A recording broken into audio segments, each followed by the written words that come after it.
আসসালামু আলাইকুম, welcome back to my আনারি হাতের অ্যানাদার ব্লগ।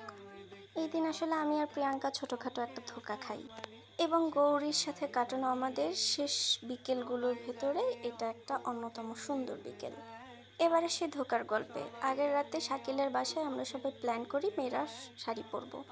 এ নিয়ে গ্রুপে হাজারটা মেসেজ দেয়া হয়। প্রিয়াঙ্কা বাসায় বসে ভাবছিল না জানি কি আমরা এদিকে তুলকালাম করছি, তাই ছুটির দিনে সে ক্যাম্পাসে অনেক কষ্টে চলে আসে।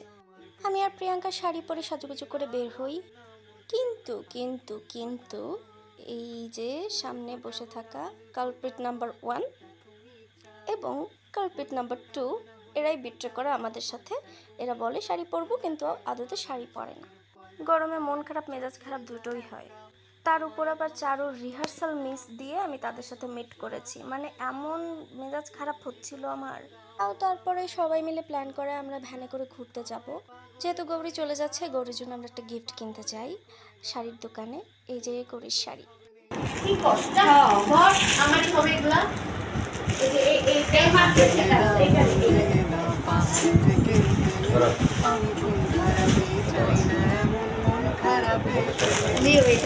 হুট করে প্রিয়াঙ্কা আমাকে শাড়ি গিফট করে। তারপর ওরা ভ্যান নিয়ে আসে সেকেন্ড গেট থেকে, আমরা বেরিয়ে যাই ঘুরতে যাই ঠিকই, কিন্তু আমার মাথায় এক টেনশন। সন্ধ্যার পরে চারুর মিড এবং চারুর মেইন কাস্ট আমি। স্ক্রিপ্টও আমার মুখস্থ ছিল না, পরে ভ্যানেই পড়তে শুরু করি। গত এক সপ্তাহ যাবত এটা পড়ে আছে। ঘাড়ের পেশিতে প্রচন্ড চোট লেগেছে। যদিও আমার বন্ধুরা প্রচণ্ড বিরক্ত হয় এতে।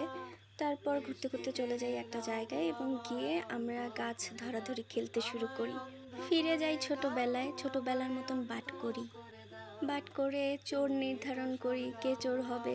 খেলার নিয়ম হলো বাটে একজন চোর হবে, চোর মাঝখানে দাঁড়িয়ে থাকবে, আমরা গাছ চেঞ্জ করব, এই সময় খালি গাছ চোরকে ধরতে হবে এবং গাছ ছাড়া যে থাকবে সে পরবর্তী চোর। বাটে আমাদের প্রথম চোর হয় রাফেল।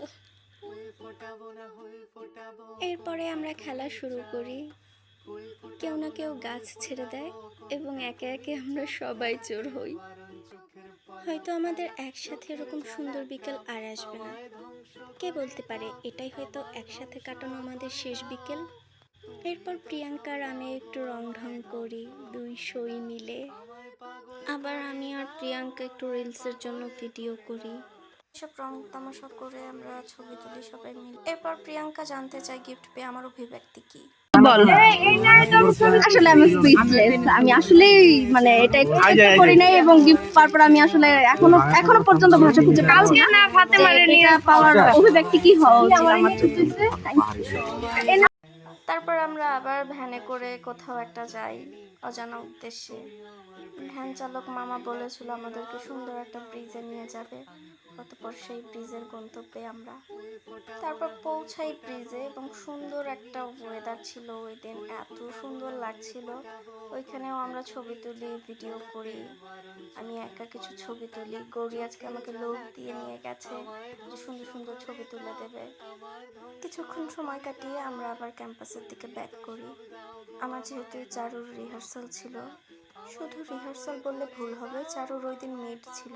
অলরেডি চারু কল দিয়ে ফেলেছে যে আমি কখন ফ্লোরে যাব। একটু টেনশনও হচ্ছিল, আবার গানও গাচ্ছিল।